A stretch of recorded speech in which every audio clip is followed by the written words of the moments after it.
Hello, welcome to Behind the Baton. Here we are with our fourth in the series, and welcome. And thank you all for sending so many questions in, because I'll deal a lot of time before, and on the one hand is of little interest to me personally, on the other hand it's a tremendous interest to me. It's about the technique of conducting.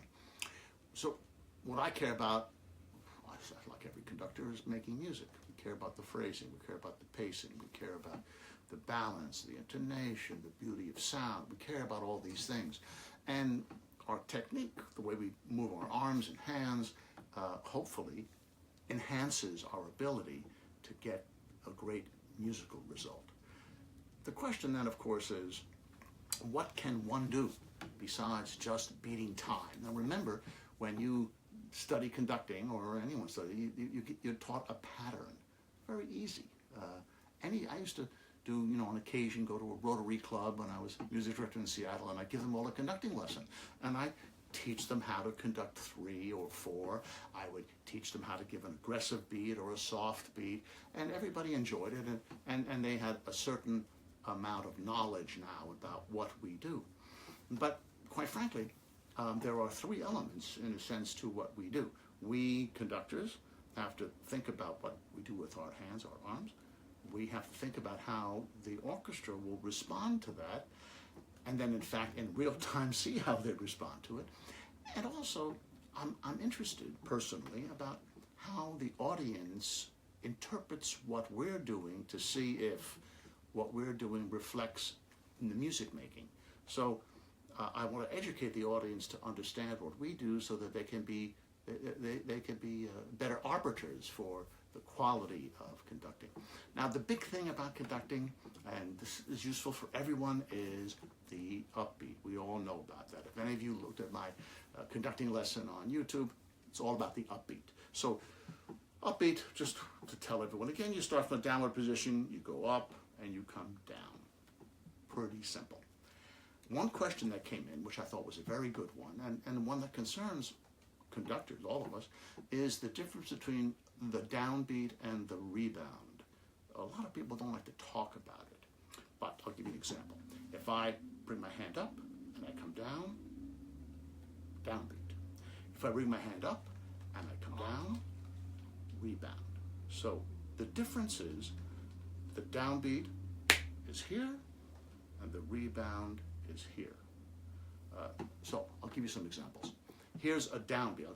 I'm going to give a beat, an upbeat, and then a downbeat. And there's no question it's going to be a downbeat. So it's up, down. So if you're a player in an orchestra, you're going to breathe. Boom. Easy. Can't miss. Now, sometimes orchestras react a little late. Of course they react a little late. And if you're in the audience, it sounds even later, because of the difference between what you're seeing and what you're hearing. The big issue is when you do the rebound. So let's say for an elegant entrance, you bring your hands up, and then that is where you play, not here. If you watch a string quartet, anyone, a wind quintet, brass quintet, violin gives the beat, the person goes boom. The person never, or almost never, goes boom. It doesn't feel comfortable. What feels comfortable is this. Boom. Boom. So what we basically do, we do rebounds. We do up. It's up.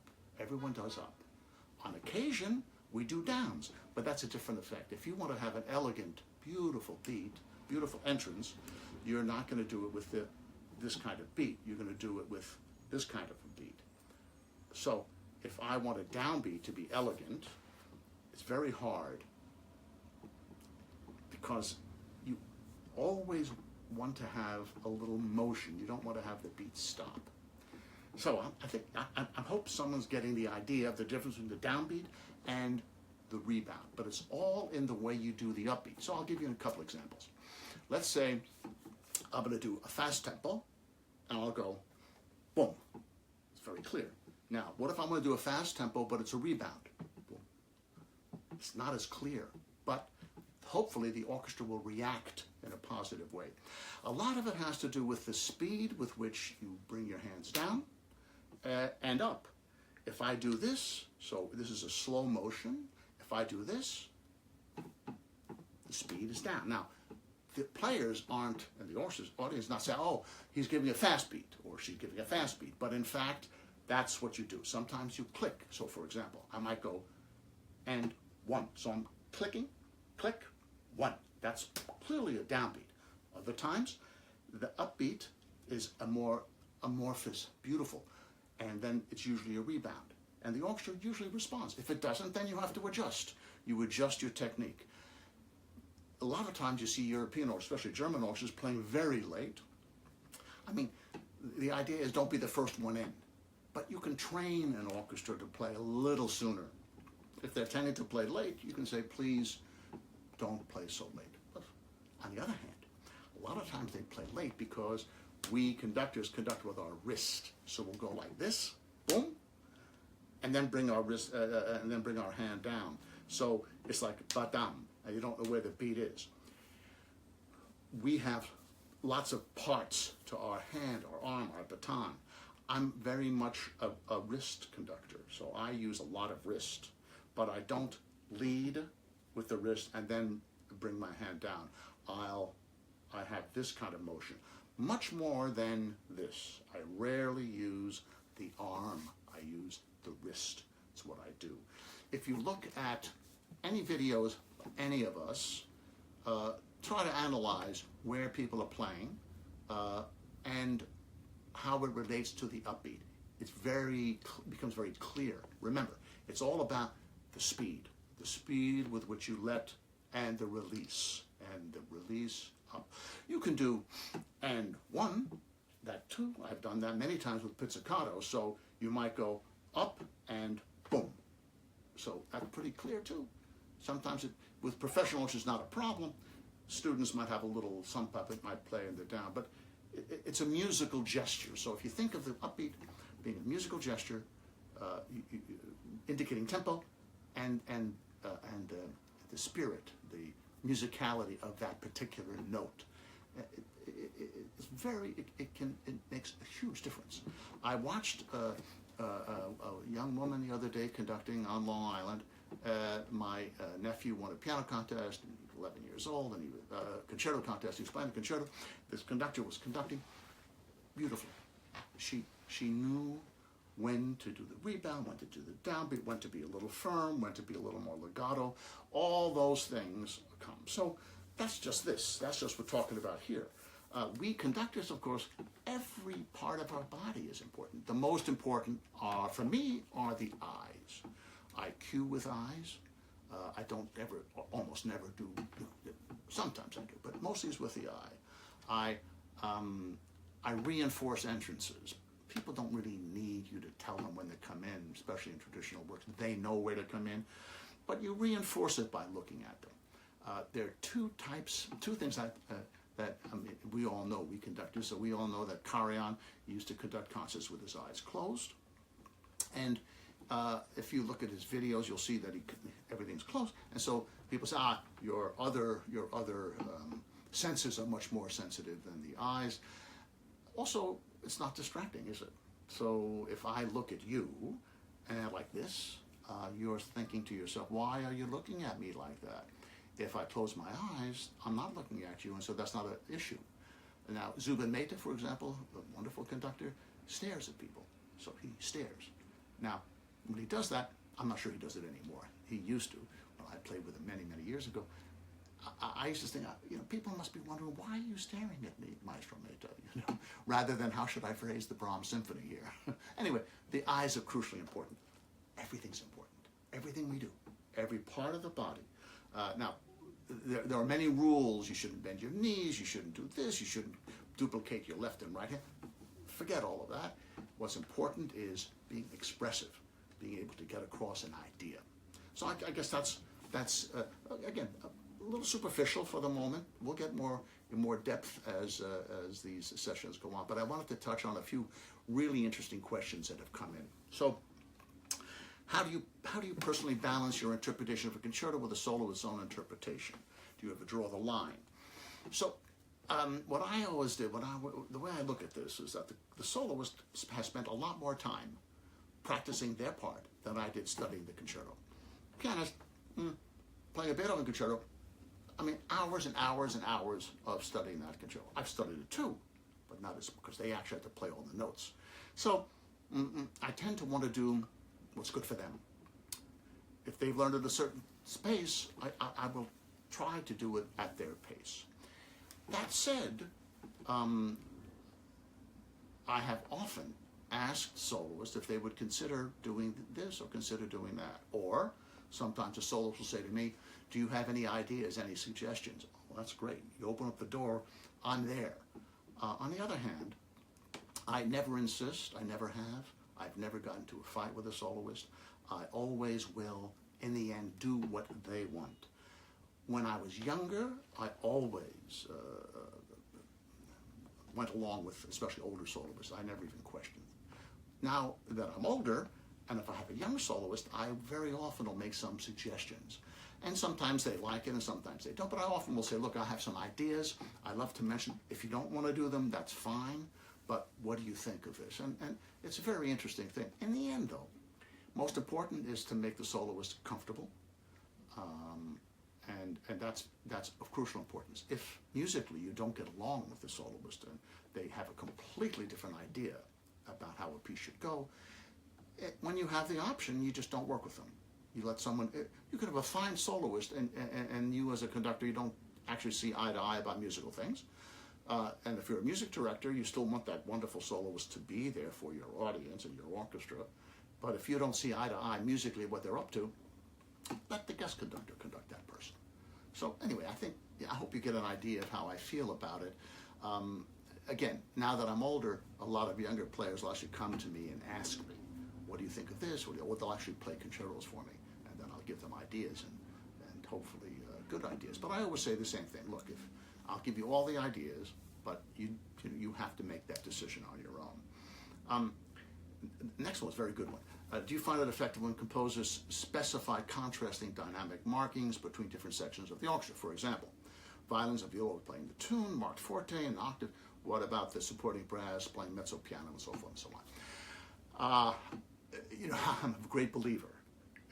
When I study a score, if the violins have forte and the brass have mezzo piano, I know that the tune is in the violins, and it helps. If you mark the brass forte, it's going to be terrible. It's going to be torture, because then you're going to have to change all the dynamics. I have, on occasion, taken scores and changed all the dynamics. I'll tell one story.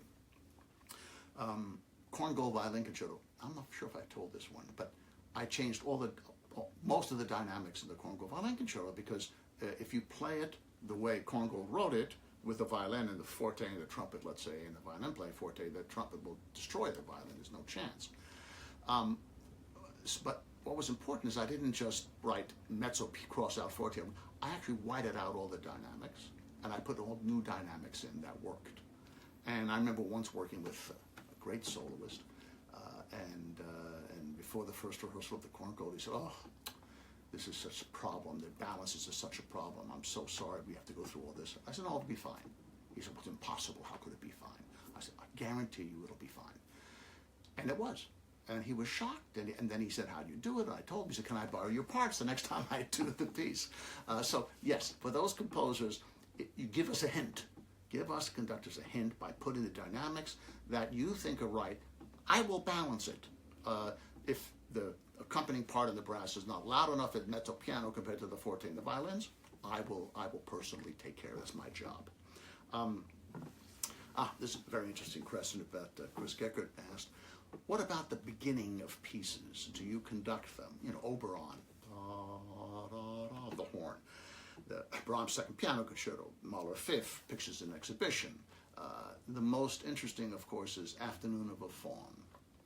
So, I'd like, personally, if possible, to let the players play on their own. So, Afternoon of a Faun, I would prefer to go like that, and the flute plays bing, da da da da da da da da da da da da da. Now, why? Because should I go ding 2 3 dum da da da da da da da da ding? That's a little stifling, right? On the other hand, I can't have the flute go dee, da, da, da, da, da, ya, da, da, da, like in a rhapsodic way, because it'll destroy the whole piece. Because the way the flute sets up that original theme affects the way the whole piece must go. For my taste, it has to be expressive with dynamics, but the rhythm has to be correct. I go to the flute player in advance, and I'll say, this is the tempo I'd like, and this is the inflection. What do you think? We talk about it. I let him do it on own, fine. There are other times, so for example, the Mahler Fifth Symphony, because with the trumpet solo, I think trumpet players prefer to be guided. If I go on the stage and go like this, get ready, you know. But if I go on the stage and go, da, da, da, da, they're with me. It's more comfortable. Now, I'm not going to conduct hard. When I did the Pixar exhibition with the All-Stars, in fact, David Bilger played incredible playing. And I, you know, I conducted. And I conducted it, but not a big deal. What was important about that is the difference between 6/4 and 3/2, but that's for another time. Oberon, I would not do it. Those few bars really are quite easy for the horn, and the tempo is usually not a problem. Brahms' Second Piano Concerto, the same. As long as the horn knows you're doing a normal tempo. If you go like this and they play da da da da, you're in trouble. So you have to be a little flexible. What the players prefer, what you I mean, it's rules are very hard. But anyway, that's my general thinking. There's a question about Beethoven metronome marks. Now, this one, we'll do a whole show on this at some point, but I will touch upon this. I used to, Jacob Tyner, a wonderful pianist and teacher, taught at Juilliard, and he had Beethoven course, and every year I would come into his session, sometimes 2 sessions, just on the metronome marks. That's what a big deal these things are. So the question is, in the symphonies, are the metronome marks accurate? That's the issue. My simple answer is yes. They are basically accurate. They're basically good metronome marks. I'll give you an example. Beethoven's Sixth Symphony. Most old world conductors do the first movement very slowly, I think incorrectly. Beethoven marks half note equals 66, and it's about the cheerful impressions of the day, you know. Now, you know, old time conductors, you know, 1930s, 40s would do very slow, and those sequences go on forever. Beethoven writes half note equals 66. Half note means 1 beat to a bar. Pretty clear. The following 4 movements, most conductors do pretty much the way Beethoven wrote. So, is it possible that he got the first movement wrong, but movement 2, 3, 4, and 5 were just exactly right? Of course not. So I think that it's very accurate. It's a guide. I listened to my old recording with the New York Chamber Symphony of the Beethoven Sixth, and I tested my metronome marks, see how I did. And I did pretty much exactly what he wrote, understanding that the brook, you know,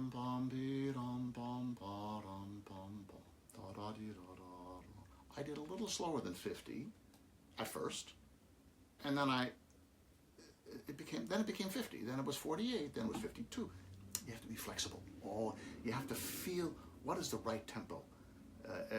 Are all the tempos, is there one right tempo? Certainly not, but there's certainly a right tempo for me.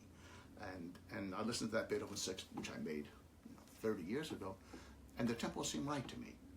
And they're what Beethoven wrote. Now, I didn't say on the recording Beethoven's Sixth Symphony with Beethoven's metronome marks. I just think that was important.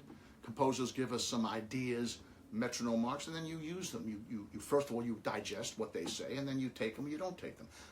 Many composers, with so many new works that I've done, mark their things, including myself, mark their things faster, because in your head, it goes a lot better, faster, and you hear it fast. But then when in reality, sometimes, you have to bring it back. It's not, and so often on my pieces, I would mark something, let's say 120, and then by the time the performance came out, it was like 102. So you make adjustments. We all know that Beethoven did the first through the 8th Symphony metronome marks after he wrote those pieces in 1816. There are a few problems, and I'll just mention those, and we'll deal again with this another time. The slow movement of the Eroica, which is marked at 80 to an eighth note, and in fact we play it at about 56. So any of you that wonder about that and who have conducted it, I want you to get your recording tape from the live performance. Listen to the beginning. It's 56. Then clock yourself at the fugue. Probably 80. So was Beethoven wrong, or was he thinking about the fugue tempo? Remember, he wrote that wonderful song called Nord oder Süd, which he marked at a quarter note equals 100. When he was questioned about it, he said, well, at least that's good for the first bar, or first bars. You could be the other way around. And the other problematic tempo marking, and this is one that I don't know the answer to, is the B-flat major section in the 9th Symphony, the tenor solo, which is marked a quarter equals 84, which is very slow. And so people, okay, let's say that dot was missing, so a dot at quarter. People say, oh, it should have been dot at half equals 84. My dear friend and brilliant conductor, no longer with us, Eric Leinsdorf, said it should feel like a syncopation. Ba, ba, ba-dum, ba-dum, ba-dum, like that. And the tenor goes crazy because it's too fast. It's just very hard to sing. It's too fast. It doesn't feel right. I've done it at 84. It's too slow. I mean, that's the one I can't, one I just don't know how to justify. I tried, though. That's the idea. What we need to all do is try these things. It's interesting also to note that you have to be flexible. You can't do anything in one tempo. Maybe if you're doing the scherzo of the 6th Symphony, you can do that in one tempo. But things need to have the ability to breathe. Let's see. I guess. Here's a tuba one. This is cute. As a conductor in rehearsals and performances, do you care or even notice what key a tuba is in, and how about auditions? So tubas come in double B flat, they call it, C tuba, and E flat, F. Generally speaking, certainly as a guest, I always notice, because I notice, that's who I am, but I don't ever ask players to use different instruments. If the sound isn't right, I might say the tuba plays an F tuba, and it's not a hefty enough sound. I may say, the sound isn't rich enough, big enough. I might privately say, what about using a C tuba? But in general, I prefer doing the musical issues rather than the technical ones. At auditions, of course, it's different. If they play an F tuba for the whole audition and it sounds spectacular and has the right quality, I have no problem. They play a C tuba, the whole thing, nope, I have no problem with that either. So I don't really care if the results are really good. They use F tubas for the Petrushka solo, and if they happen to play pictures, the tenor tuba part they'll play it on the F tuba. It all makes a lot of sense. I think just use the instrument that makes the right sound and that you can manage. If you can't manage, better you are able to play the piece than not play it. I guess that covers about everything that we have talked about. Let's see. Another question. Do you ever change your interpretations of the score or decisions, like whether you take repeats according to the location of your audience? Oh, Asia, North America, Europe. No. I assume that all audiences are created equal. Some are more educated, some are more experienced. But I wouldn't change repeats at all. Repeats, I believe, and I've said this before, composer writes a repeat, we do the repeat. Brahms writes an exposition repeat in the symphonies, we should do it because He wrote them, and he knows better than I do. On the other hand, if the concert's too long, you might consider dropping some repeats. That's just a reality. On occasion, you may feel that it is just too much. The Schubert 9, with all the repeats, even though I've done it, it takes quite a long time, usually in the neighborhood of 65 minutes. And maybe a couple of the repeats would be better not done. Schubert, of course, hadn't never heard it, and he might have decided that too. We have to use our good judgment. We do what the composers tell us as much as possible. But on the other hand, we have to use our good taste and good judgment to make a great performance, because that's what the audience cares. For that matter, they're not carrying metronomes in their pockets either. So, let's see. Are there certain composers who ignore metronome markings as inaccurate to the spirit of the work? No, I never ignore them initially. I do if I don't feel that they are effective. I remember a very funny story about a composer. I'll tell you his name because you don't know, Lenny Rosenman. Lenny was a very successful Hollywood composer. I think he's won a few Oscars. And he wrote a piece, a very difficult piece. He was kind of composer because I wrote film music. When I didn't write film music, I'm going to write avant-garde, things that are very hard to digest. So he wrote a piece. I did it in Los Angeles. And, it wasn't my cup of tea. I didn't like it that much, and it took too long. And so I'm doing it in New York now, because those days I used to do a premiere in L.A. and then do it in New York, or a premiere in New York and do it in L.A. So I come to do it in New York, and I decide to do the whole thing faster. 10, 15% faster, and it was much better. It really just was terrific, by comparison. And Lenny came to me after the New York professor. Oh, God, so much better than Los Angeles. He was so thrilled. And a week later, he had tapes from both performances, and he got so angry with me because I did the New York performance, which he much preferred at the time, so much faster. And of course, he thought I was destroying his piece. So you do have to do remember that your obligation is to the composer first and the audience second. But composers don't always know what's best, and sometimes you can actually help them.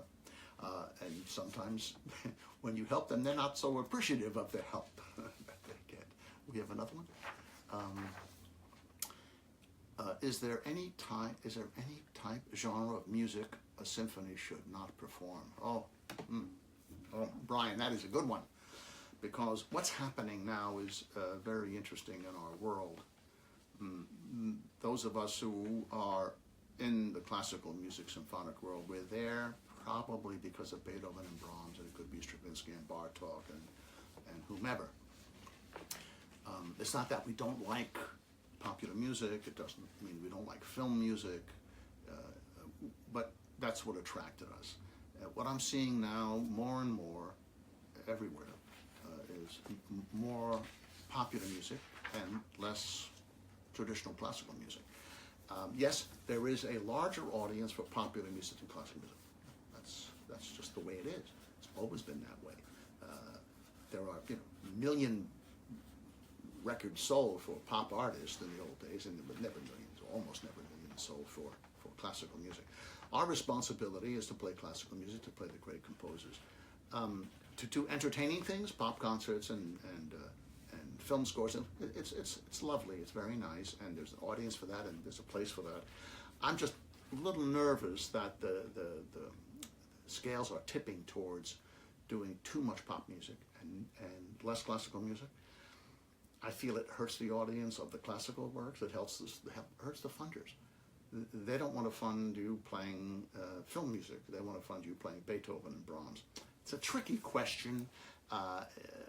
It's based a lot on, when I was in Seattle, all the years I was there, 28 years, we did 5 weeks of pop concerts a year.